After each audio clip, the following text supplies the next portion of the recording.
Welcome back, everybody, to another episode of this one's titled Marc's Angry Recap. I don't even know what emotion to feel on it right now. I do have to say this. Last night's game was incredibly frustrating. And hold on. I didn't mute my monitor. Um, just wow. I, I, I don't know if it was there for the taking, but we're going to break all this down because after all, the New York Rangers are now trailing in the best of 7 series to the Carolina Hurricanes, 3-2. Home teams have won every single game so far in the series. I mean, that's not the biggest breakdown. I mean, anyone could have seen that one. The Carolina Stars woke up and then they stifled the Rangers in Game 5. That would be my headline if I was making one, which I did actually. Except it was much worse the way I put it on the title. Also, by the way, on the thumbnail, couldn't find a decent picture, and I ended up using Jesper Fast in the thumbnail. So I am well aware that he's that he's a Carolina Hurricane in his flip flops, but it's just how it happened. I noticed it right before I started the stream. Anyway, I of course am Mark Williams, Big Apple Hockey, and of course it's sometimes I'm a little bit rusty, and sometimes it just I. All right, so let's get down to the nitty gritty of this game, and game starts kind of even both ways for a little bit. Rangers get a power play, and they give up their second shorthanded goal of the series. Brendan Smith scoring the first one. Vinny Trocheck gets this one. By the way, it's Vinny Trocheck's first goal of the series, and Mark Stahl, his second assist. I just said Mark Stahl. Jordan Stahl, his second assist. I got in at 5:30 in the morning. I was working last night. Not a good excuse. All right. So you get some of the Carolina Hurricane stars already starting to produce something.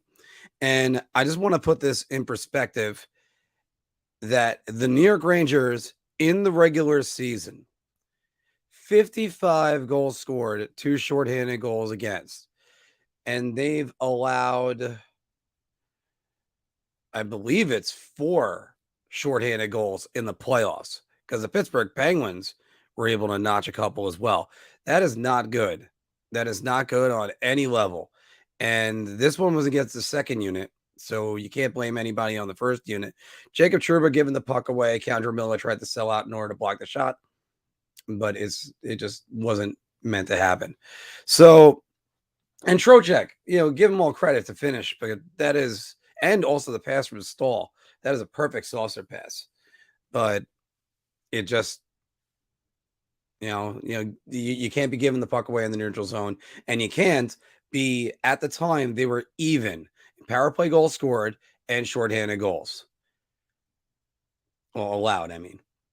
But before the end of the first period, Mika Zibanejad off a faceoff did his best Steven Stamkos impression and just hammered a shot in off the bar and in too.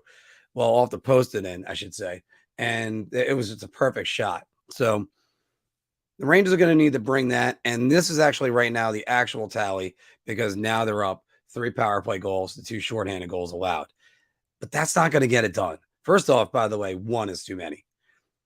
You don't want to be giving up shorthanded goals. But anyway, so the Rangers are weathering the storm against the Hurricanes, where they're coming in waves and waves and waves. And Ryan Strome collects a puck, goes on in, does a little turnaround shot, fools Antti Ranta. Great. 1-0 lead for the New York Rangers. 2-1 lead for the New York Rangers. But Andrew Kopp was clearly offsides. And I kind of said it in live play. I said it when the replay happened, and I can't believe how long that video review took. I know that they might have changed around the rule a little bit, but that was grossly offsides. Look, it happens. It happens. Shake it off, move on to the next thing.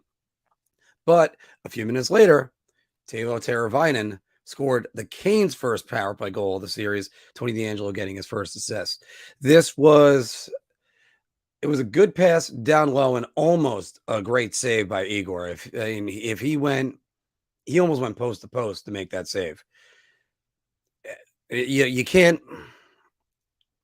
fault him on it. And again, it's what happens when a good team can finally break through. They're going to get opportunities because also, although I don't have a note about it, I mean, Svechnikov just overpowering the Rangers to score that third goal. That's just amazing on that one. And then Carolina, Phil brought this up in the preview. Carolina is making sure the Rangers do not get that stretch pass to completely open up their offense. And they need to adjust and play a more condensed game right now, especially in the neutral zone. And the Canes seem to be just working with I had to double check their trap. It looks like it's a 2-1 it's a 2-1-2, and they're just absolutely stifling the Rangers. And the shot totals and the time of attack are just disgusting in this game. And we could all say, "Oh, well, where is this guy? Where's this guy?" This is a whole white team that are just shut down. I mean, other than the Rangers' power play and the offsides goal, really, what pressure did the Rangers have in this game? There wasn't much. This is almost Game 5, Game 7 versus Tampa like. So, all right. And by the way, ESPN, for God's sakes, how many times did they have to talk about the disallowed goal? It was clear. You know what? I understand this is coming from the guy who has talked a lot about the Kakko interference call in the first round. This one was clear. It was very clear that it was offsides. Unless you guys think there's something I missed, put it down in the comments. We'll be getting to your comments in a moment anyway. Carolina had over 4 more minutes of attack zone time over the Rangers. You can't get dominated that badly in your own end. And somewhat credit their defense and Igor Shesterkin for keeping this game as close as it was. And when you look at it, it was a shorthanded goal, a power play goal, and a breakdown that led to a breakaway and an extraordinary effort. That's what gave the Carolina Hurricanes this game. So here's the first thing. Stay out of the box. Don't allow goals when their team is in the box, because that's not the way power play should work. And you know what? And Svechnikov might have woke up. That puck going in, now maybe he's not hitting posts anymore. Maybe he's actually hitting the net. So that could be bad news for Game 6. But Hurricanes, they doubled the Rangers in shots on that. And you can't get doubled up like that. It's eventually you just got to throw pucks at the net. You got to do something. The Rangers had a lot of trouble getting to the middle. We talked about this when the Rangers had home ice in games 3 and 4, but there were no chances in the house. No chances in the middle of the ice, in the slot. None. So the Rangers need to go back to the drawing board, go get it done. And Game 6, Saturday night for Hockey Night in Canada and MSG. And if necessary, if they force it, Game 7 in PNC Arena in Raleigh. So first, getting to some of your votes on the poll. Right now, so far, 9 votes. Will the Rangers force Game 7? 100% of you say yes. And let's get to some comments. Let's do some comments right now. And Mike, terrible game all around. When we don't skate the puck out and lob it softly onto the Carolina sticks, we end up pinned in our zone for 8 minutes at a clip. Yep. And that's why sometimes the flip pass just isn't really a good thing. Because if you're not hitting sticks, then what are you just doing? Lauren, how you doing? The element the Rangers didn't bring to the game was physicality. Mika is a streaky goal scorer. The offside kill momentum. I bleed blue, but we'll give up on the Rangers. By the way, I mean, there's no reason to not give up on the Rangers. The games they lost, really, they're still pretty close. This is a very close series. This isn't the Florida series, which surprisingly was not very close. And I mean, the Colorado series has kind of not been close, although we'll see about that tonight. St. Louis is going to try to force game 7 themselves. Like, I've been trying to figure out a series to even compare this to, and one of them was the Ottawa Senators series in 2017 or the Washington Capitals series in 2013, where the Rangers really were in every single game. They lost the heartbreaker in game 2 versus the Capitals, Mike Green in overtime. That was the first May the 4th be with you, if I recall correctly. I don't remember ever hearing it before that. And they lost game 5 in Washington on Mike Ribeiro's goal. And basically, Henrik Lundqvist just said, "You're not scoring another goal the rest of the series." And that's still one of the most impressive goaltending feats I've ever seen, of just a goalie just absolutely shutting the door. I know Phil brings up Patrick Waugh versus with the Canadians and with the Colorado Avalanche. So Canadians was the Canadians was 93. All right. What's up, Marc? Hello, everyone. And where I need to bounce back tomorrow. Of course, game 7, come out flying. Well, the Hurricanes might come out and try to play I'm not sure if the Hurricanes should do that. They might come out, try to play a little bit more passive in the first 10 minutes. Usually every single time a road team ever does it, they're always, they come out firing in the first 10 minutes. You weather the storm and they try to silence the crowd. Maybe it's time to switch it up, try to be a little bit more passive on it. I refuse to accept the final change. This gives Carolina a big advantage. The Rangers should be crashing the net. Matador, you're right about that. And by the way, the other thing I do have to say about the final change, first off, the final change is tremendous. It always is. It's always been. But on the other hand, there are ways around it. How many times, especially in the 90s, did you see the Devils, if they didn't like their matchup they had, they did a fire wagon change, get the right matchup on, and sometimes teams would counteract and have to get their star off the ice in order to do that. There are ways around that, and the Rangers should really look into that in the next one. I just jumped way ahead. 15 shots on goal now win a game unless they're all goals. Yeah, Frank T, you're right about that one. By the way, Frank T, I'm not sure if I've seen you before. Welcome to the show, just in case. No issue with the offside call because ESPN showed angle that showed Cobb's feet, for crying out. Well, yeah. Yeah. The only reason why I knew, by the way, with that was because his feet his elbow was ahead. He's a lefty shot, I believe. So you were able to clearly see that he was leaning and you knew where his legs were. But like, take for instance the Crosby goal in game 4. The MSG didn't really find a good angle for that before they ruled it a goal, but ESPN was able to get a good angle that showed the puck was over the line. So sometimes they do it right, sometimes they don't. Although I can't help but constantly say, hey, what a great camera angle you guys are showing us right now.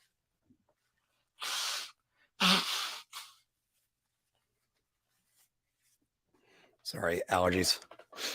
All right. Yeah, no, Mike, you're 100% right on that. Rangers were mostly garbage all game. We had a few nice offensive shifts, but they were rare and few. Yes. Any chance Blay or Goudreau coming back in this series? I don't think so. I don't think so in either one. And right now, I have trouble trying to figure out where they would fit in the lineup. This is the reason why, if Goudreau is healthy, this is the reason why you have Bark with Goudreau. And don't be surprised if a guy like Kakko ends up coming out of the lineup. But, which, by the way, if there's any guy that might end up being a scapegoat in this series, it might be Kaapo Kakko, and he shouldn't be. Lots of times a guy misses an empty net like that. Yeah, Sammy Blay might be able to return, but I'll go into why I don't think that should be a good idea yet. Mark, what do you think NYR will have to do to win Game 7? Should we get there? What's Carolina's? Well? Let's go with what Anthony says, and he gets on this. You got to work the puck down low, work their defensemen, except for Jacob Slavin, and really kind of bet Brett Pesce too. But the Rangers have the scouting reports on Brendan Smith, Tony DeAngelo, and Brady Shea. Not like they don't know who they are. But you get the puck down low on those guys, they can be worked. And the thing is, Carolina does have very good defensive forwards. They do have a lot of good players that can kind of mitigate damage like that. But you gotta work these guys down low, and you just gotta get more chances. You can't get 17 shots on net. And when you say 17 shots, how many times is a shot from the outside just to force a face-off in there? And the Rangers got to play sort of like the way they did the first 40 minutes of Game 1, where they should have had probably like a 2 or 3-0 lead, maybe. I mean, Anthony Ranta played great in Game 1. Give him all the credit in the world. We'll force Game 7 to a no-show at PNC again. I don't know if it's going to be a no-show.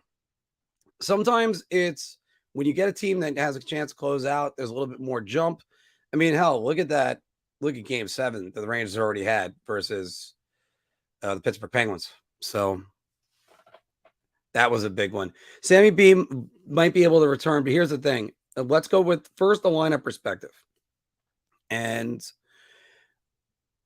I don't know who he throws in to. I mean, he hasn't had practice time to do line rushes with guys. He hasn't really played with anybody since December. I think it might even be November the last time he played.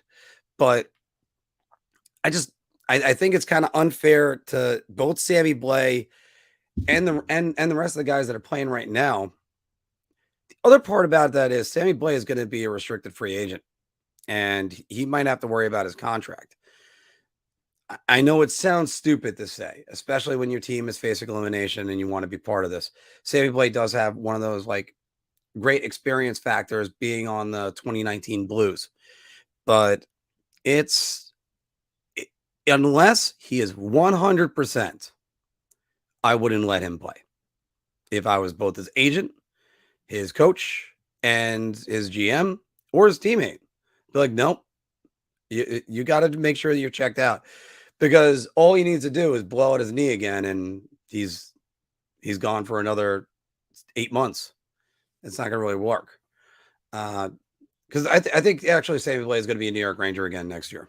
But I love Venom Fox, but every now and again he makes a gaffe that makes me wonder how the hell did he ever win a Norris Trophy? Horrible defense on the Carolina breakaway. Matador, I kind of agree with you on that one. Not in the how the hell did he win a Norris? I mean, he was that good last year to win a Norris, but also the one thing that contributed to him winning a Norris, shorter season, and really not that great a season out of Victor Hedman, who probably should win. Well, actually, no, I started saying that. No, it's Roman Josi to win it this year. Roman Josi is the best defenseman in the league. The Rangers swept the the Rangers swept the Habs. No, well, they lost in 5 games to the Habs. I don't know which one you're saying on that one. I'm assuming you're saying the Habs right there, not the Habit. Anyway, the shorthanded goal and the no goal was a big breaker moment. Oh yeah, this Svechnikov dagger. As soon as that happened, I turned to everybody at the bar and said, "That's the game." They need to show. They need to have more energy. But here's the thing: Carolina doesn't let you get momentum.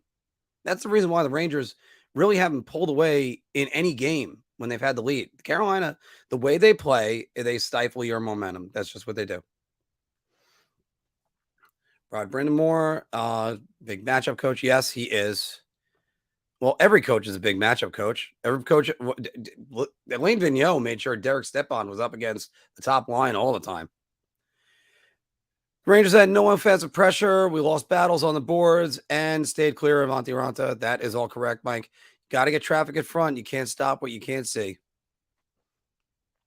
Both the Rangers and the Caves feed off the energy at home. Lauren, you're 100% right on that one. God damn it. Why does this always slide all the way to the end? And thanks. I'll have a lot of house painting to do, yeah. Well, I always loved it when my last ex-girlfriend and I, we rented a house and she said, "Oh, okay, so why don't we get paint to paint the house?" I looked at her and went, "We're renting for 1 year. Why are we painting at all?" That's just it. Kreider with 1 shot on goal, yes, but here's my question with that. The guy I defend a lot is Chris Kreider.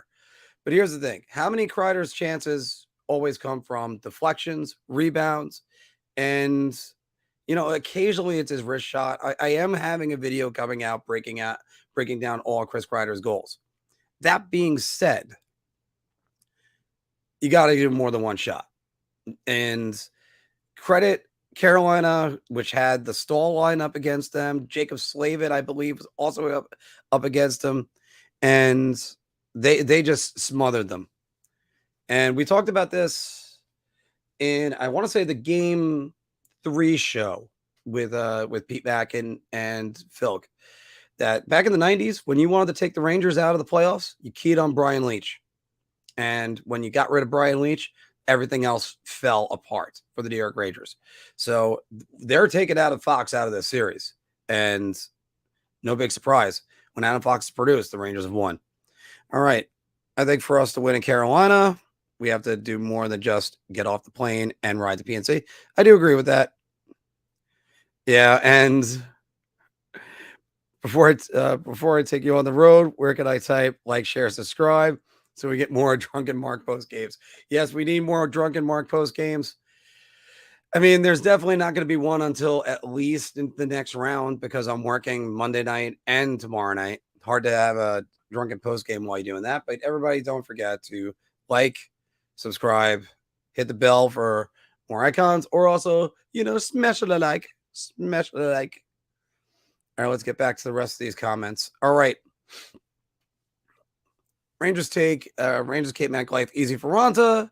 Do what they did to him in Game 4. And yeah, but by the way, Game 4 was his worst game of everything. So they got to make him. They got to duplicate that. Strome was defensively terrible last night. Az last night. When you can find me a good game Strome has played. Strome has basically been. I am not a Ryan Strome fan. Let me make full disclosure on that. And I almost was about to call him the forward version of Anthony DeAngelo. But you want to know something frustrating? Go back to the game tying goal the other night. In Game 1. Strome was covering nobody. Sebastian Aho puts the puck in the net. Joke. And he wants a raise. Guaranteed, because he ain't coming back for less, everybody. So. All right. We all know my least favorite player on this team. All right. Way to go behind the net while 2 Rangers are covering 2 Canes. Leaves Jarvis wide open in the slot. Yeah. That's why the Rangers need a better second line center. Like, I mean, I've categorized this for Ryan Strome. Hey, you ever look at your friend, girl, guy, doesn't really even matter. And then you meet their significant other, and you're like, you could do better, kind of good, but you could really do better. Ryan Strome, everybody. Chris Kreider's performance in the playoffs makes him less likely to be awarded the C. Leadership means leading through actions and words. Again, it's his style of play which will actually limit what he does sometimes, because he's not a guy that generates the play. He's a guy that reacts from the play. So if you want to crush anybody for not generating as much as Artemi Panarin, but he's being keyed out of this game. They are throwing everything at him. I believe he's the one that gets the Aho line. So just, I think it's Teravainen. Yeah, I think Teravainen's on him, uh, and he was getting Jacob Slavin earlier. I had to double check that. This is where the hard part is about bartending and trying to do your game analysis. Mike was with me the other day. He saw my list of notes when I was writing it all down. If we force Game 7 go on, we'll have his players play. Yeah. Don't be surprised if you see a lot of Ryan Reeves in there. But again, they're not taking the bait in Carolina. So that's where the hard part is. Cannot see Sammy Blake getting into the lineup during this stage of the playoffs. He has not played in 6 months, assuming he would need 5 to 6 games to get going again. Yeah, that's true too. Yeah. Jarvis was making the sacrifice on that shot and ended up making a spit blood. That's what wins cups. Yeah. And I know when people say, I know there's like this gray area. You're responsible for your stick, but he is in the follow through, and there was no intent to hurt. Because I did have somebody scream that's a 4-minute penalty, but it's not. Frank T, no worries. I was assuming that you meant the Habs, and also that it was probably autocorrect, which screwed that up. By the way, in that series, I believe the Rangers won Game 1. Phil Esposito, as the story goes, wanted to get the Rangers out of town and let them practice out of Montreal. Fred Shearer wanted them to stay in Montreal, and they ended up losing that series. So, and whoa, again, damn it. That was a very lacking effort. I feel the difference in the energy and the physicality at home and on the road is infuriating. Well, also, you know what? Bobby Ganoush, give credit to Carolina and their fans. As much as the Rangers feed at home, this is the reason why you have home ice advantage. And so far, Carolina is proving it in every single game. The Rangers have proved they can win on the road. Carolina has not. So I do expect a Game 7, which, by the way, we do have a no vote. Will the Rangers force a game 7? Dave, Game 1 is going to come back to haunt us if we end up losing Game 7. That is correct. It's going to haunt us, but Matter, I already love this comment that I'm seeing below. I may be completely biased, but the Carolina forecheck seems more like a stick check. They do a lot of pitting along the boards. They do a lot of wheel plays. They're a good forechecking team. They're a very good forechecking team. For crying out loud, it's Brian effing Leach. You are right. Well, as you know, that's one of my prized possessions right there. That is a Brian Leach signed autographed jersey. By the way, I can't find a copy of Terry Rose's wrist shot, although there are ones online for Terry Rose's slap shot. I'll be trying to find at least 1 or 2 of those to give those away. They're great. They're great pictures. Hopefully, I'll never lose that one. All right. I think them being in elimination games honestly helps them. They seem to bring an A game when they're on the brink of elimination, but they are not the Pens with Deming. Getting the first goal in the next 2 games is huge. Okay. Let's break this one down because you're onto something and also onto something. Because I think we're just going to go simply with that. They're going to be back home and they're facing elimination. This is the first playoff year Igor has faced elimination, and he's responded with 3 wins, giving up 3 goals twice and 2 goals once. And his save percentage went up dramatically since being pulled in Game 4. So his save percentage, even right now, it started the game. I think it was at a .922, which tells you 2 things. He is stopping a lot more stuff now, and the Rangers are just hemorrhaging shots and just letting him. But you know what? That's who Igor Shesterkin is. He's a guy that makes a lot of saves. He's almost Mike Richter-like in the way he does this. It's not surprising to me that most saves in a New York Rangers win was Mike Richter in the top 10 3 different times. He has the number one amount of saves. He had 49. No Rangers ever made 50 saves in a win.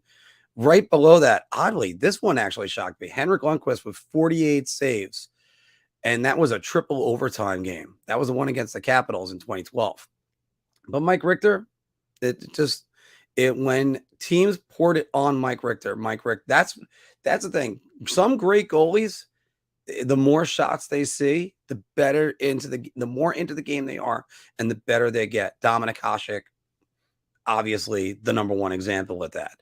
But yeah, it's amazing with that. And I think actually letting more shots get to Igor is only going to help him. And Igor was phenomenal last night. He was absolutely phenomenal. So if the Rangers could take game 6, and I expect them to, let me just say it like this. I expect them to. Game 7 ain't going to be what this is. So game 7 is going to be a lot tougher for everyone to deal with. Stromer is a goner after the season. You were right. There is no way he's staying. If he's staying, you got me.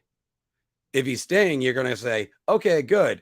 You're getting paid $3.5 million and you're taking a reduced role, because I'm not putting Alexei Lafreniere on the third line and never putting him on the second power play kill ever again. Sometimes, and look, again, I think Lafreniere is going to be a good player. I think Kakko is going to be a good player. But sometimes winning these lotteries has not worked out for the Rangers, because if they were lower, then you might have seen a Trevor Zegras. Then you might have seen some different players. And we actually talked about this, and Statboy Steven has brought this up as well, because they wouldn't have gotten the best 2 players that were available. And you got to figure out how to use them. You can't put Ferraris in the garage. He's been bad all year. Just pointing out last game, Drury must not resign him. Yes, and will not. I agree with that 100%. I talked to you about that when I was in Arizona. It's just no. By the way, AZ, we're going to have to check out the new Coyotes arena next year. They need to finish checks when Carolina, when in Carolina's zone, I think that is. Like Reeves, if even Reeves, like you, need to be hitting and nonstop every single game. Got it. Took a second to get it out. Sometimes I read things too fast and I just screw it all up, guys. So that's a little bit on me. Yeah, Nemeth is gone too. We're gonna find. Well, the Rangers are gonna find the right place to do it. Al, I agree with you 100%. Welcome to the show. I believe this is the first time I'm seeing you. He needs to be gone. Just stop. And all right, let's say hypothetically, first off, the Rangers only got $6 million of cap space. Never mind him. How are the Rangers keeping Andrew Kopp? And I would definitely try to keep him. But there is going to be some gymnastics Chris Drury is going to try to pull off. And he's going to have to do it quick as soon as the season's over. Strome may be the most easily replaceable players on the Rangers. So many options out there. If the Rangers want to be a top-heavy team, and I have no problem with them being a top-heavy team, then you're going to have to find second and third line centers that play defense and can be matchup centers. I'm not saying go out and reacquire Steve Ruchin, but still. Yeah. Yeah, by the way, Ranger Town, I just brought up Steve Ruchin. Who's next? Matt Cullen? His name is Marc Scheifele, and yes, Mark, he could be obtained and fit with a cap, and Drury can make it happen. Have to move food players. Yeah, hopefully. Keep in mind, they also got to re-sign Capo Caco. He's not going to get a huge raise, but he's going to get a raise because that's just the way it happens. Panarin is just disgraceful in the playoffs, but he was big in games 6 and 7. I'll eat my words. Yeah, if he is big in game 6 and 7, even if it's just game 7. Panarin is injured. I will tell you guys that right now. That is my 100% bet on that. If we aren't taking up the middle and crashing the net, all Kreider has is breakaways, and Carolina does a great job preventing it. Mike, thank you very much. That is right. Yeah, with the pressure on the bread man, he can definitely set up others and rip one high. Yes, Nick Fotiu did not play against Montreal in 79. Wow. Okay. That does make, yeah, that makes a little bit more sense with that one because that was one hell of a skilled team. If I recall correctly, I think Serge Savard the Conn Smythe Trophy winner. But then again, it was Ken Dryden in that. Ken Dryden was like the Terrell Davis of the NFL. He was the NHL. He had a short career, a great career, and in my opinion, Ken Dryden is the fourth best goalie of all time. How quickly the Rangers have gone through the rebuild, nothing short of amazing, nothing to be ashamed about. Well, again, Lauren, I think part of that has to do with they invested in the right places. You get obviously the lottery would have done more, but the truth is the lottery really hasn't had an effect. Keandre Miller is the real proof that the rebuild was working because he's the one player that they got that really has contributed. Filipino's been okay. Everybody else, the rebuild, if you want to put Fox in the rebuild and Lingard in the rebuild, yeah, that's all good. This has been a tremendous job. I just don't want people to like gush over what Jeff Gorton did because there was a lot of mistakes Jeff Gorton made. And we covered that last year afterwards when I still can't believe it. And and how young the Rangers are as well. Yes, you're right about that one. Everest, how are we doing? Trouba and Panarin are killing us. Fucking idiot. Trouba thinks he's yeah. You know what? I love to debate with you. Not on this one. Sometimes you just tip your hat and go, yeah. Trouba's giveaway was definitely there. Session will be fantastic as long as the Rangers can keep the Canes to the outside. You're right about that one. Mike Richter was like Derek Jeter, clutch on the big stage. You know, it wasn't that way in 92. There's always that story about him letting up a bad goal from the blue line and then him skating around the ice. And then Pittsburgh sees this after they drop the puck and they nearly put it in. Just, Mike Richter, you know what? He got to learn that way. And then, my goodness, after that, in 94, Mike Richter, a light switch went off. And he became probably the most clutch goaltender in the Rangers' history. Henrik Lundqvist has a good argument to that, too. I mean, after all, you come back from a 3-1 deficit twice, and in one of those 3-2 deficits versus the Capitals, as I mentioned before, Henrik Lundqvist shut them out for 120 consecutive minutes. That was the highest scoring team in the league with a 30 goal scorer in a shortened season. And he just said, nope. As a consolation prize, we don't get our first round draft choice. We get a. No, you mean. Oh, wait. Don't we get our first round draft choice? Yes. I believe. I think Andrew Kopp had to play 10 games. I think that's the condition. So I think we're already there because the Rangers played their 12th game. All right, man, I'm going to take a look at that.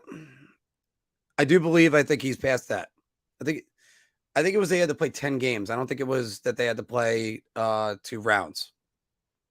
Kaiser Ray, boys look tired. Can happen after 12 playoff games. Yeah, that's true. But you know what? They're going to need to get back in there, and you got to get your second wind. I thought Igor was gassed in the first round when he couldn't stop a beach ball in the 2 games in Pittsburgh. And now look at him. He's playing his best hockey of the season. So when you hit the wall, you got to break through the wall. And yes, sometimes it happens. Lauren, as a Canes fans, I do not like seeing my fellow Caniacs chanting Igor by mocking the Ranger fans. It makes me embarrassed. The Canes fans are better than that. Well, by the way, first off, I hear that there's the best tailgating and the best barbecue that's over there. I can't wait to check that out hopefully next year, that I'm going to try to arrange a trip with Pete to go down there. But I do have to say, yeah, I understand what you're trying to say. There's just so much more embarrassing things that I've seen fans do. And, I mean, I think one of the worst was Michael Irvin getting cheered when he couldn't move on the football field and he was temporarily paralyzed by the Philadelphia Eagles fans. But I know what you mean by that. I think they're doing the mock Igor chant, but you know what? It's not going to get the Igor. Yeah, but I know what you mean, Lauren. But there's worse than that. All right, Mike. We always think the Rangers will show up. We are diehard fans. The Rangers are making us look bad. We should have won games 1 and games 2, and we found a way to lose. I'm going to disagree with you on this a little bit. There was no way they could have won game 2. Carolina basically said, "We're going to play defense. Good luck," and they stifled. There was no excitement in game 2. It was like watching an Amish porno. I don't even know what that means. Try to come up with that on the spot. I don't understand this team, especially how Fox looks uninspired and lethargic. I think that's where fatigue comes in, Everest, because this is the most Adam Fox has ever played in his career. It's playoff hockey. It's his first taste of playoff hockey. And I think they're just keen on him and beating the crap out of him. So let's keep going. Core, how we doing? He needs to threaten Trouba with the motion to Hartford and try to get rid of him. Nope, that's not going to happen. And by the way, Jacob Trouba, that's one of those things you can thank Jeff Gorton about. He was an RFA. You didn't need to sign him to an 8-year deal or an $8 million deal. And just, I'm just going to keep rolling my eyes about that one. I know the market was a little bit too much.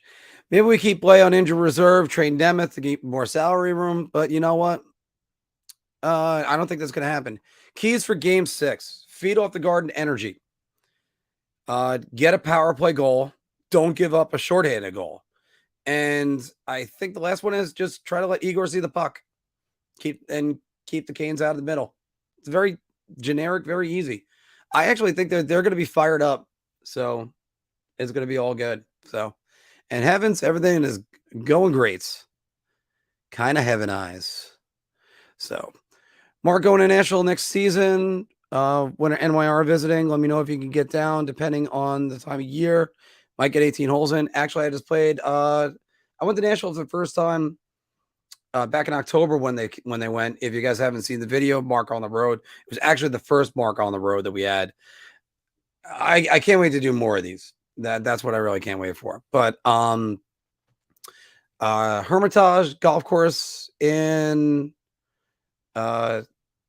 it's near Nashville. I forgot. It's not Franklin. Franklin Golf Club is pretty good too. But I shot an 86. I was happy about that. Let's just pat myself on the back for that one. Yeah. When you're not that good of a golfer and you shoot an 86, you feel like you can walk on water. And again, by the way, that's all you need to do. Just build your confidence and keep going. That's the message I'm going to bring from my pathetic golf game over to the New York Rangers. Just do it. And I thought when they were tied 1-1, it was a huge goal at the end of the first period. The Canes did not let the Rangers get any further. All right. Brett has to be hurt. He hasn't looked himself for 2 months. Well, he hasn't looked himself all playoffs. And he was hurt. He left the game versus actually, it was the Carolina Hurricanes. It was the last game. Him and Kopp went off the ice with about a couple minutes remaining. All right. The only ice time Patrick Nemeth will see will be his strengths. I love that one. That's a good one. We need grittiness and not be afraid to shoot the puck. Or kind of reminds. By the way, also credit the Carolina Hurricanes. They blocked. Let's see what we got. I got to look at this now because I know the Hurricanes blocked a bunch of shots. Oh, they had 19 blocks. The Rangers had 21, and they had 34 shots on goal. The Hurricanes did. I mean, wow, that is all right. Shoot the puck, Barry. Shoot the puck. Why is Strome on the second line? Why did we give Kakko 8 minutes of ice time? Why can't Locke be moved up to the first line? These are all questions that might actually happen. And also, he did make changes in the Game 3 game, and I thought there was a good, strong shift to start the game by Kopp, Vetrano, and Kakko. And of course, a puck went near Kakko, and there was a portion of the net empty, so we had to hear, Kakko missed another open net. Yeah, we got it, right? It's just Hopefully, and again, I joked about it the other night. Where's the criticism when Marty Natchez couldn't hit the open net? All right. What's my thoughts on a big trade for Mark Scheifele to replace turnover Strome and Josh Morris? Oh God, if that is what I would love to see that. There is no chance of that happening. I will tell you right now, there's no chance of that happening, especially if they're interviewing Barry Trotz. That kind of says what we got. By the way, 27 votes in, 85% are saying the Rangers will force Game 7. I just need to prove this one point about Mark Scheifele and this one. I would love to see this happen, especially to get Josh Morrissey. And Winnipeg Jets salary cap breakdown. Okay. So the Winnipeg Jets with cap friendly. You got Scheifele, who's making $6.1 million for this year or for next year and the year after. And Josh Morrissey, who's making 6.25 for the next, lots of years with a no move clause. By the way, his no move clause really wouldn't. I don't think it would affect him, and most guys wouldn't mind coming to the Rangers. Now they would waive it for the Rangers. There's some way that the Rangers could get $12 million off the books. No, that's not going to happen. B-Rye, 100% right. It was an embarrassing performance. They were stifled. They couldn't do anything. Mikey BX.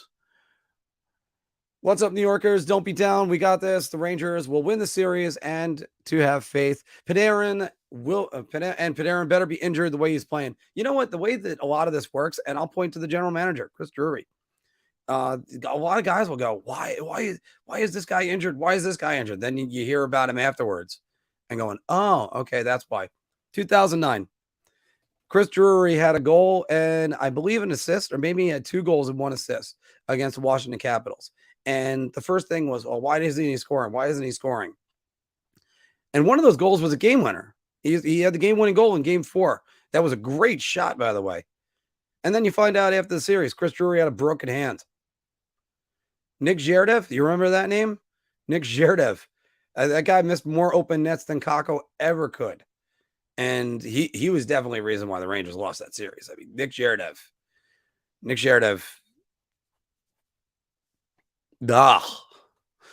All right. All right. It just says Schneider. Schneider's playing well.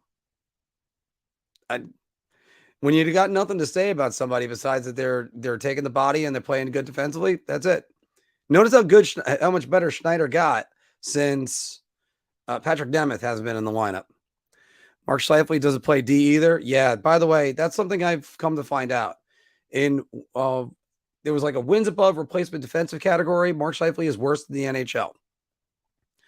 But he could also not play good defense, but also just not be as awful as Strome. All right. Let me get back to you guys and some of your comments. You guys are flying through a lot of these, and I just keep on talking and babbling. Right now it's 3:10. I can go about another 20 minutes, everybody. All right. Mike, did you watch him in the playoffs? He looked like he played D to me. He was not good this year because he looked disinterested. I think, well, they're getting back there's $3.5 million. They're not getting it, but they're still like, I think, on the hook for $3.5 million in penalties this year. That you still got to get Josh Morrissey too. You'd have to clear away another $8 million. And I would drive Jacob Trouba to the airport for that one. And it's not even that I dislike Jacob Trouba or even the way he plays. I mean, he can be a little bit frustrating sometimes, but part of the thing is you're paying him $8 million.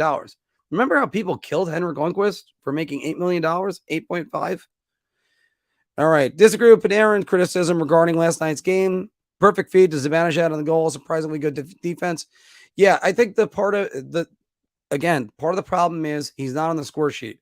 Defense doesn't show up on the score sheet as much, and there was a perfect feed. He's had 2 perfect feeds, both of them on the power play, both of them Mika Zibanejad. But what he needs a goal. That's what he really needs. Schneider and Ottman going to be a stud also. Yes. Well, Schneider is a real good player, and I'm almost grateful that JD really Really, he was a bit one of those influences to get Braden Steiner instead of taking Hendrix Lapierre. And I thought the Rangers were going to get Hendrix Lapierre, but they didn't. So good job by that. Yeah, and by the way, Brendan Ottman, it looks like he's going to start the season next year with the New York Rangers. So that's going to be interesting.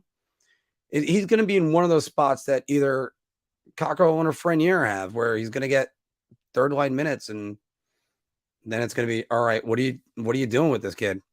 Is he going to get power play time? Yes, from the Kako trade, if we make it to the finals, they get our first. Oh, it's the finals. All right. I thought it was at least but it's the conference finals. So I don't think it's the Stanley Cup finals. Ottman is the truth. Yes, you're right about that one because Ottman, he's just having a good year. I mean, that's one of those things. You love it when you react initially to some news and a trade, and then and then it happens on a draft pick. Like we had Filk, who was just disappointed because I think it was I can't remember the name of the Russian center. We all thought they were going to go get. So I don't think they looked tired. They just ran around in the D zone. Yes, and that's how you get worn out. Second becomes first if we go to the conference finals. Yeah, thanks, Bobby. I thought it was that. I thought it was, and Cop plays 10 games. So it's got to be the conference finals and Cop plays 10 games. That's a big factor. Pittsburgh did the same thing with Igor, and where are they now? Yeah. They're all watching. Trouba with yet another lazy, boneheaded play. And that really starts things off and running. You got to get the first goal against Carolina. This isn't the Pittsburgh Penguins that the Rangers, first goal scored in the series was 3-4. You can't be below 500 if you score the first goal. That's just insanity. If the Rangers win the series, then the first round pick goes to the Jets. Yeah, we got that all covered. Get an even strength goal. Everest, 100% on that. They have to be better 5-on-5. And again, this is what I don't understand. When you have the matchup and you don't like the matchup, change. Just tell you guys, get off the ice. But then again, the last time Gerard Gallant was in a game 7, especially one that was on the road, his team was leading 3-0 and was going to cruise to a win. And then they called that ridiculous 5-minute major for Joe Pavelski. That's one of the worst calls I've ever seen. All right. No matter what happens this season, come the off season, a lot of our kids need to work on strength and conditioning, and our centers need to spend a few months in a face-off camp. I still think face-offs are something you could teach, but I don't think it's. I don't. Mika Zibanejad's a 49% face-off guy right now, and he's getting crushed. Like, I mean, I made the joke about it the other day when we did our bigger show, but Jordan Stahl, he's got the deed to the center, the face-off circle. He again going back to the quote that made me almost do a spit take. 59% of his faceoff wins against Patrice Bergeron. That's one of the best faceoff guys in the league. All right, Mikey BX.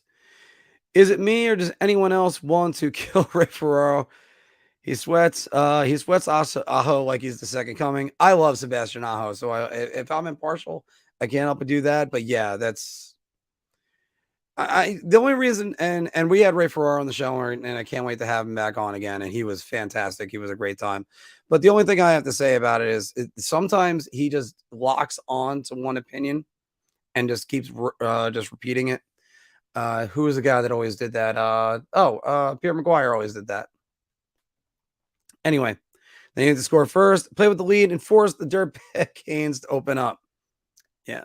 Let's not forget how awful Justin Braun is. He should be gone too. But Justin Braun is still better. He's still better than Patrick Nemeth. Was it Vetrano that blocked 2 bombs on one shift? He's been a good Ranger. I like Frank Vetrano as a Ranger. Unfortunately, I don't think he's going to be a Ranger next year. Because as I just said, if they're bringing in Brendan Othman, where's Vetrano going to slot in? I do like him. I do like him. Uh, any chance for Goodrow or Blay? I don't think there's going to be much of a chance for either one of them. I know Blay's been skating. I don't think he's been practicing as well in line rushes or anything. So, and he still has a non-contact jersey. And his contract is up. So it actually wouldn't make sense for his career to try to come back unless he gets a clean bill of health. And you don't want to risk it. And ACL injuries are a little bit tricky sometimes. The story I always bring up is Jerry Rice, who tore his ACL in the first game of the season, came back. I believe it was week 10 or something like that, something ridiculous in the NFL. Came back and then broke his kneecap. So that was all with the 49ers, by the way. That's how long ago that was. Pebblebrook Golf Course in Greenbrier. Those are both two good ones. All right, I'll have to check those out. Friends of mine, my teammates from the Lightning, the Long Island Lightning, not the Tampa Bay Lightning, they played a couple of courses in Nashville when they were there. One that had a bunch of sheep on it. It's like, great, let me just get more pressure on myself to hit a good drive. The only cop I get along with is Andrew Kopp. Put the fuck in the net. I get along with lots of them, especially my brother, who's also a cop. So there we go with that. Maybe Kako is better in a small market team. You know what? Maybe, but here's the other thing. Maybe he's getting the chances. I keep going back to the statement. And I'll keep saying it. You don't grow players by throwing them on barely a used power play 2 in the third line. You gotta have them up. And look, the Rangers have had chemistry with Kopp going with the Panarin unit and Vetrano with the Zibanejad unit. So there's no reason to switch it up and throw Kako up there. But, this individually speaking, I think this kid's got a lot of talent. And look at him when he wants to hold on to the puck. I'm not sure if I clicked on this, but Rangers need Patrick Kane next season. There is no shot of that happening, but all right. I mean, Larry Brooks can say it all he wants. There is no shot of Patrick Kane being a New York Ranger next season. I was just adding Schneider to your list of good assets off the rebuild. Yes. See, I think that goes a little bit after the rebuild, but I know that they're still in a rebuild. It's hard. Were there any players on the 94 team you didn't like? You know what? There was. Glenn Anderson. Screw you. I was a Mike Gartner fan, and I wanted to see Mike Gartner win a Stanley Cup. I wore 22 when I was in the Rampo Junior Rangers because of Mike Gartner, and it was available. So 43 wasn't, and that's exactly just the way I felt. Mike Gartner, he was just such a great player. And let's see, who else did I not like? There's a couple other players. I got to like Karpatsev. I really didn't know much about him in '94.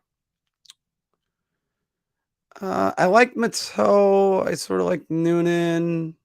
Yeah, so no, it's Glenn Anderson. Glenn Anderson is first and foremost. That's it. Everybody else, Jay Wells. Jay Wells is a great player. I even like Glenn Healy. Glenn Healy was all right. Speaking of which, I always love that story of Glenn Healy getting called into Mike Keenan's office and him saying, "What's the difference between me and Al Arbor?" And Glenn Healy just said, 4 Stanley Cups. Get out. Big Daddy liked the album. Yes, that is a good one, Big Daddy. Shifley isn't worth it. I'd rather have the Rangers overpay Trocheck. Trocheck might not be worth it. Trocheck just showed up in this series for the first time. And I'm a Vinny Trocheck, sweater, I guess the way you guys said it before about Aho. Aho I love. I would kill for Sebastian Aho be a New York Ranger, but no. They need it to maybe, I don't know. I don't think they got the salary cap for Vinny Trocheck either. There's going to be guys that are going to have to resign. They're going to resign Kako, and then next year they're going to have to resign Lafreniere. Anyway, 20 minutes equals an hour and a half. That is true. 35 more minutes confirmed. Hiya, Pops. 100% match. Oh, it's Puppet Fresh.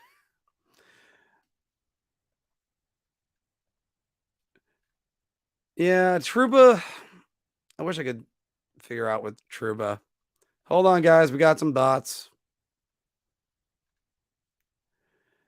Everybody. I was going by Ezetikinen, and everybody loves Ezetikinen. This team needs an injection of heart and drive and courage. Absolutely right. It's embarrassing. Panarin played better last game. He did. Hey, Rick, how we doing? Rangers looked tired last night. Got to go through your checks. I think we need the next Zegras when it comes to Othman. Yeah. Svechkov. Thank you. That was the guy, Core. I almost said Svechnikov and I almost said Askarov because they both Yaroslav Askarov is the goalie that went to Nashville and that they're projecting to be the next Carey Price. And I didn't want to screw that up. I didn't want to call him Justin.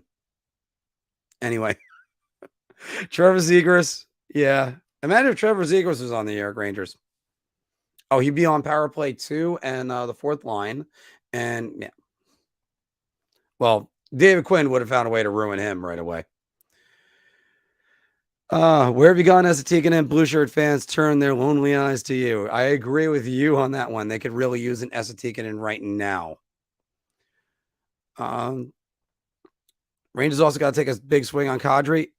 I'd love to know where you're finding this cap space. I'll go back to it. Cap friendly is projecting. Now again, general managers are paid to figure out how to get more cap space. So let me just say this. Not that I'm not in love with these decisions, but the Rangers next season, where's the total cap? The Rangers next season will have there is no way that's happening. Hold on. I had this for a minute. Yeah, 22-23, they got $3.4 million worth of dead cap still. And it's Shattenkirk, Girardi, and D'Angelo. Next season, the cap. Boy Steven and I went over this. They got about $6 million worth of cap space. It's just, I don't see it happening. And the other thing is, Nazem Kadri hasn't had his season-ending suspension yet. So maybe that'll happen in the next round. He'll try to take off Connor McDavid's head. Which I keep saying that. The Blues are still alive. That's why the second round pick will come Winnipeg's if they comes up next year. Yes, the Jets will have a choice on either the second round or the Blues second round pick. Yeah, that is true too.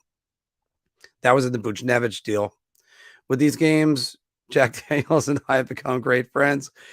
You know, Frankie T, thank God for alcohol. It really helps. What's up with Panarin? You know what? I think it's just going to be a buildup of injuries. By the way, Horseradish, this is the first time I'm seeing you. Welcome to the show. And it could just be a buildup of injuries. We're going to find out something like the way, again, I pointed it to 2009. How about 2015, where you're going, well, what happened to Ryan McDonough? And then you find out after the game because then suddenly there's every NHL coach kind of acts like a guy caught in a lie with his girlfriend after the teams are eliminated. Then it's all right. Well, this happened. Oh, okay. I'm a big believer that Russians get their last names from dogs sneezing. Smechnikov, Panarin, Malkin, Michkov, Fedorov. That's a good one. Ovechkin. Yay, sex bots. Yay. Because I wonder who actually clicks on those things. Anyway, didn't Nils look better than Nemeth has looked? Yeah, but if we're talking about physicality, Nils Lundqvist isn't going to be the answer. And thoughts on Bissonnette comparing Connor McDavid to Wayne Gretzky? How about he win his 8th Hart Trophy before he gets there? Let me say this. before I try to say it without hyperbole. Connor McDavid by far is a more talented player than Wayne Gretzky ever would have been. That being said, Wayne Gretzky thought the game better than anyone. And a lot of McDavid's talents, it's a lot of talents. I mean, just some of the goals he scores. Wow. But Wayne Gretzky made everyone dangerous on the ice. Wayne Gretzky, I think he got like 2 or 3 20-goal seasons out of Nicholas Sundstrom. Think about that one for a minute. Wayne Gretzky had 93 points his last full season as a New York Ranger. And his primary line mates were Nick Sundstrom and John McClain. And an aged, decrepit John McClain. So, I mean, my apologies to John McClain if I went over the line on that one. He was just really old. All right. Man, I cannot fathom the thought of a Carolina versus Tampa Bay series. By the way, hi, Ian. Welcome to the show. What a crappy series it would be. Gallant has to put the kid line back in place. Yeah, they need something. You don't think getting Kane at the deadline is a possibility? Deadline, different story.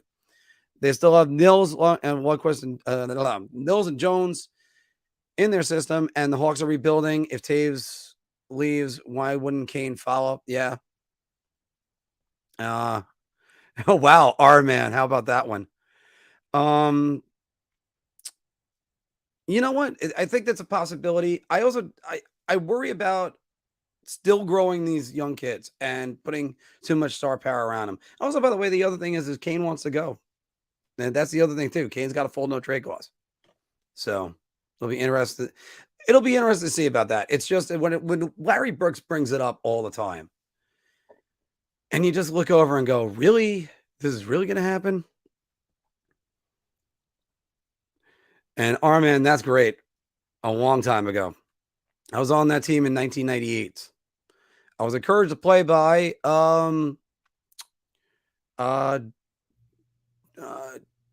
George Nicholas and Timmy Kirkostas, 2 of the guys I used to play with on Hanksville. Okay. Yeah. I didn't like Pat Flatley, but he was on the 97 team. Running soon, call. Oh no, I can't do that. I can't do that. Yes, call Lucifer.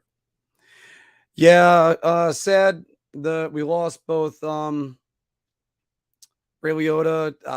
I'm thinking for his movies, obviously Goodfellas, Unlawful Entry, Field of Dreams. Field of Dreams. He played the second best version of Shitless Joe Jackson in around that time, but he had the best line because by the way, the best version and more historically accurate was actually DB Sweeney's in 8 Men Out. And by the way, 8 Men Out, underrated baseball movie. I think that's what I told Steven to check out. And it was about the Black Sox scandals in 1917, or was it 1918? Now that I have to think about it. Too much information's up here, guys. That's why things get switched around. But one of the best lines, though, is when Frank Whaley comes over and he's talking to Ray Liotta and he says, well, the first 2 were high and tight. So where do you think the next one's going to be? Either low and away or in my ear. He doesn't want to load the bases. So looking for low and away. But watch out for her in your ear. All right. The $7 million cap space when it goes up $1 million. Yeah, again. So Isaac kept on saying 6-7 million is in there. When Trouba's no trade clause or no move clause becomes a limited trade clause, before we could do anything much, Trouba is the odd man out. He will be around that time, and he's going to need to be because they're going to have to move him. So for 2 more years, Jacob Trouba is the New York Ranger, guys. It'd be nice if they could get rid of the Trouba contract. Why trade our number 4 left and right defenders? Yeah, we've got to be a little bit more patient. Get rid of that bum Trouba. Trade Trouba with Coyotes. Yeah, well, the Coyotes are trying to stack up a lot of assets. They have I think it's 7 picks in the first 2 rounds this year. Maybe the first 3 rounds. They're trying to rebuild that entire team. They don't care if they're playing in a college stadium for a little bit. That franchise, you want to talk about a franchise that's going to be good in about 6 years if the Coyotes do it right. Problem is, then you got like guys like John Chayka who need to reinvent the wheel. Stop. Go find an executive who is a veteran executive who can develop that team. Because everybody wants to say the Coyotes are just a bad franchise. The NHL players love to be in Arizona. They just don't want to play for the Coyotes. All right. Wait, I can't read. Hold on. Anthony just broke a tweet onto. According to Elliot Freeman on Johnny Gaudreau and Calgary, I have no doubt teams, maybe not right away, but over the next little while, will reach out and see if the Flames might be interested in trading the rights for Johnny Gaudreau if they don't think they can make a deal, but I still think it's a little bit of time away. So that's news. So Semco with his on ice grippers. Oh yeah. Well, I was in the time with I was only there 1 year with Ron Skibbin. That was there. That was just but James Fitzhenry was my coach full time because I was actually on Junior C. Good guy, really good guy. Any chance they just put Kakko out there and with Strome and Panarin? How about how do you feel about Gallant right now? First off, by the way, I feel the same way about Gerard Gallant. I thought he's done a great job this season. And he won't throw his players under the bus. He's very much a player's coach. And kind of furthermore, you get a feeling that there's stability in this room. There just wasn't with David Quinn. And I bought into David Quinn. I thought David Quinn was a good coach at one point, and then I was wrong. Easiest way to say it. By the way, everybody, just a reminder once again, make sure you've liked this video so far because it helps out with the algorithm. We're starting to get more into the algorithm, so that's where the good news is. And I hope there's going to be more than one more of these shows. So, Big Daddy, you trade Nils or Jones if you can't even find a fit for them in the system. The top 4, unless they are in trade. Well, if you can find them in the bottom 6, that's fine. In the bottom 2 pairing, that's fine. But they're good assets, and they're also guys I wouldn't want to see go. I haven't made up my mind on them yet. I don't know what to do with those guys. I still think I salivated at Nils' highlights in the scouting reel coming up. Marc, hi, welcome to the show. And yeah, I don't think the Rangers need Kane, but we'll see about that. All right, man, take it easy. Have a good one. And I'll try to see if I can find my yearbook from '98. Do you think Gallant has talked to Trouba about the boneheaded plays? Because it seems like he keeps doing the same stupid shit. Everybody gets talked to about those plays. They have film rooms. And after all, if you remember 24/7, seeing John Tortorella reacting to turnovers and stuff like that. I mean, some people just want to think that they're just throwing the puck out there. No, there's in between games. They're going to film rooms. They're doing stuff. Simp. That's a word I think about. By the way, how you doing, Nicholas? And the I mean, for me, Lauren Gardner on MLB Network and formerly NHL Network, I haven't seen her much on there. Oh, there's a crush that I got. But yeah, Vinny Trocheck, great player. I just again, I don't know how they would get him, fit him under the cap. This is Carolina's last gasp. They're going to be.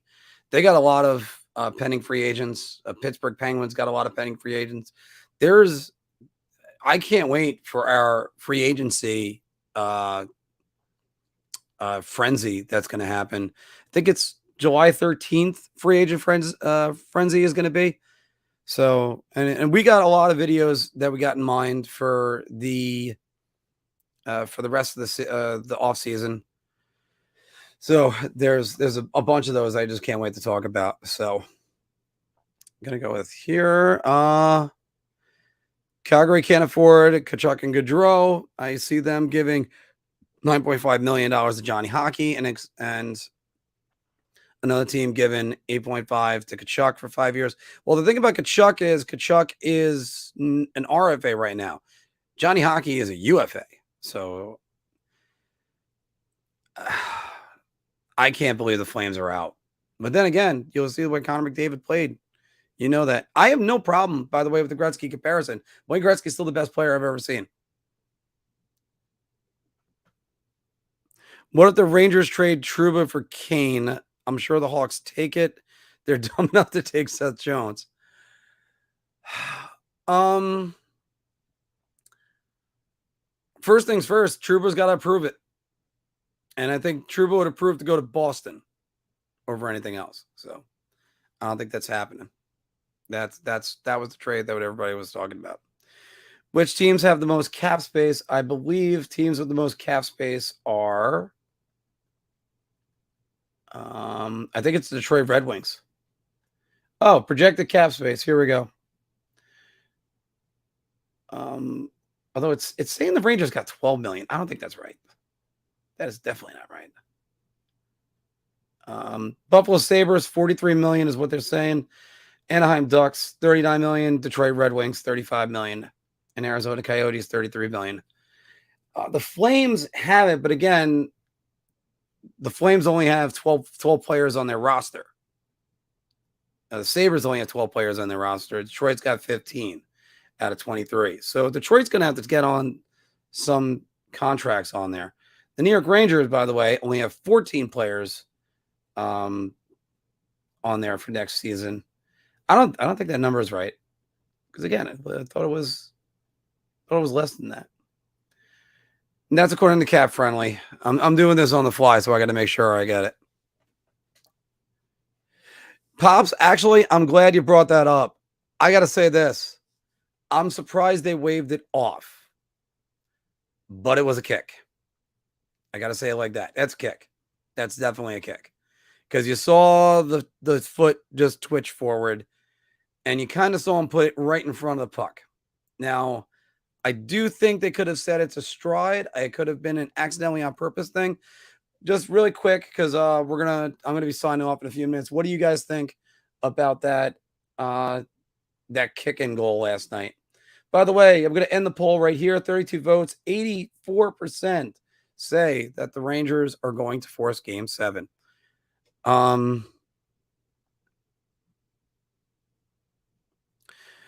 Okay, good. Big Daddy brought it up right here.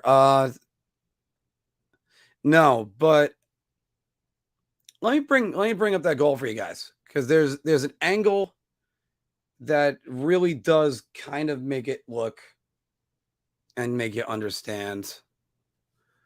Like, it's in here because there's no goals.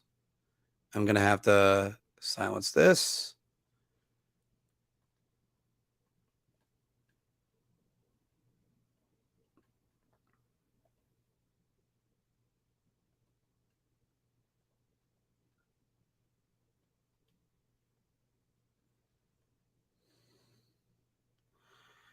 All right, so let's get to here.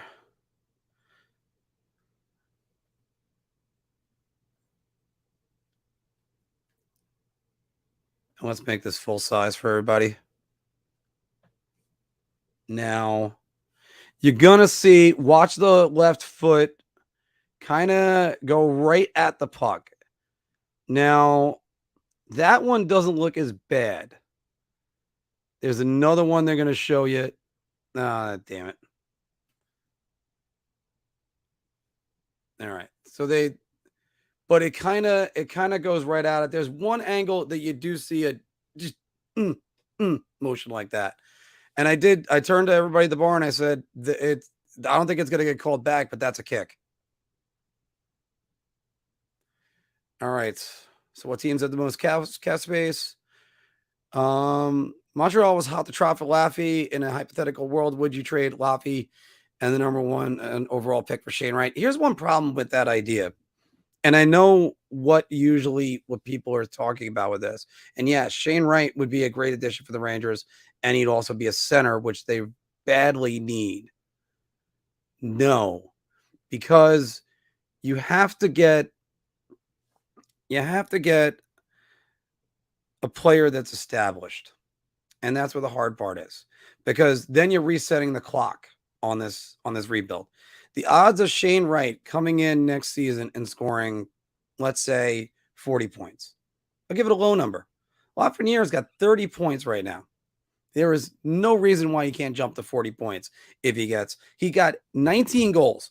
He got 1 on the power play, and I think he's got 1 power play assist. That's a guy not padding his stats with the extra man. So that's the reason why with that, if you're Laf, you know what you should do? Go try to see if you can play center. I mean, his natural position is the left wing. And that's the other thing that's unfortunate. The Rangers, wait. I just read some of those sex bot had even losers, girls with us. Jesus Christ, these guys, they're ruthless. All right. I gotta be a lot of offer sheets on RFAs. Do you see any names on that list? There aren't many offer sheets, and there hasn't been for a while. The only 2 that have been around involve the Carolina Hurricanes, Jesperi Kotkaniemi, and Sebastian Aho.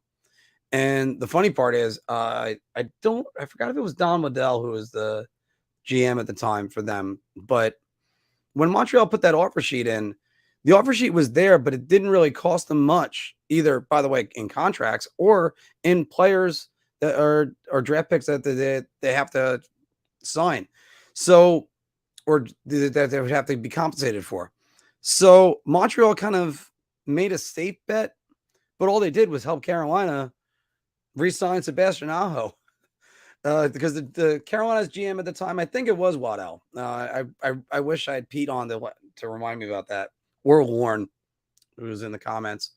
But it's just that. They would have been like, oh, I thought I was going to have to negotiate all season on the contract. I didn't know I have to just wait 7 days and match someone else's offer. The overhead makes it look more like a kick. That is the one that I'm looking at. But I still stand by the regular season having more egregious kicking calls. And again, some of it has to do with, see, the thing is, the point of view of Toronto changes. That's what I don't like. Point of view of the goaltenders, but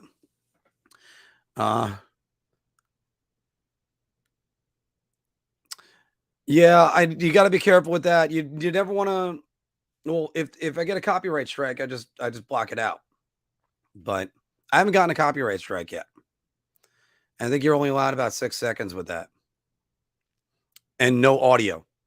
Absolutely no audio.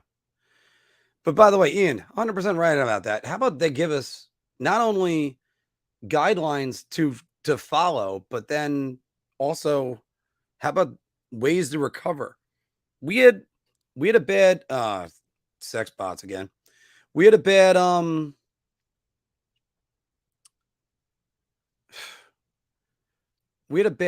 experience with Facebook taking down our one of our videos, but then they wouldn't. They just said there was a post that violated guidelines. I fell on the sword, told them I deleted the post, and they still didn't put the page back.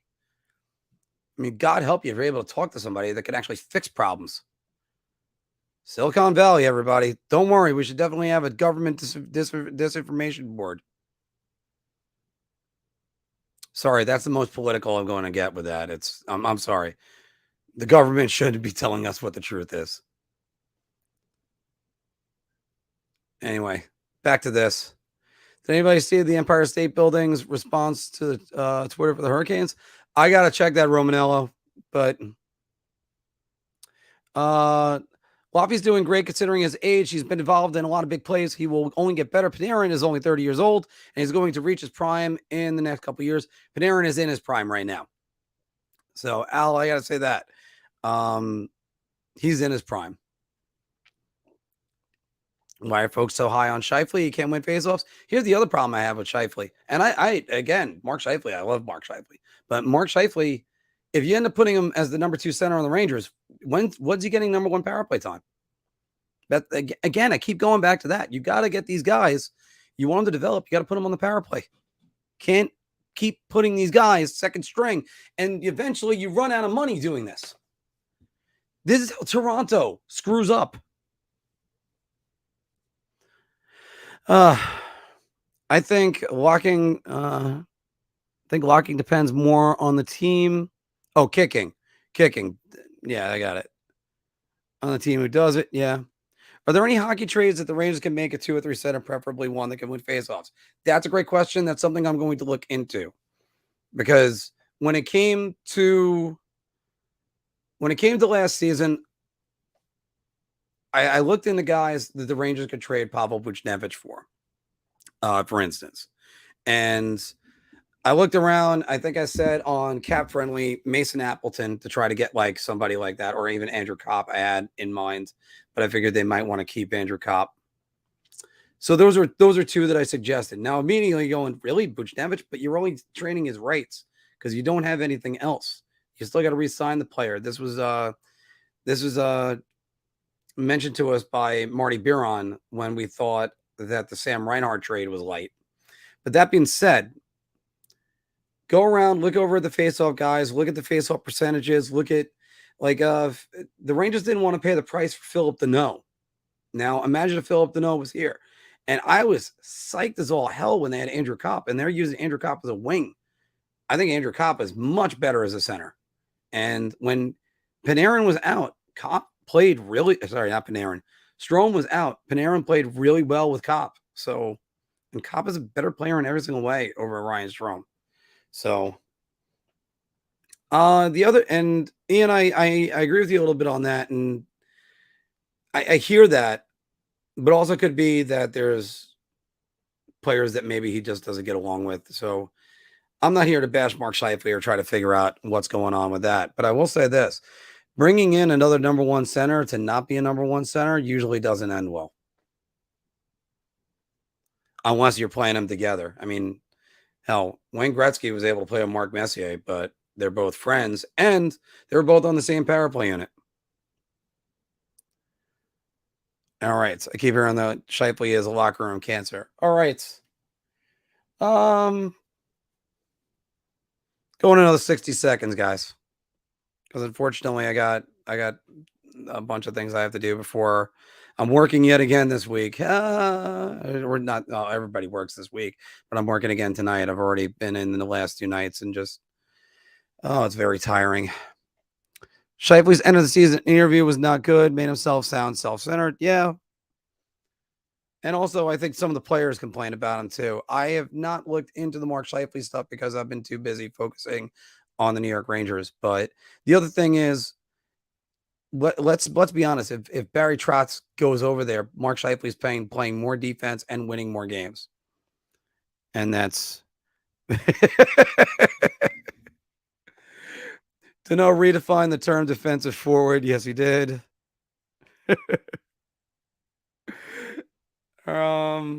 Big Daddy, Colin Lou. No, I forgot. I think I don't have him in my phone, and I still can't believe that. You guys should have heard the laughter coming from Anthony. I was like, it was some old guy. I think it might have been his dad. I don't know. I was so nervous. I am terrible at talking on the phone. It's amazing.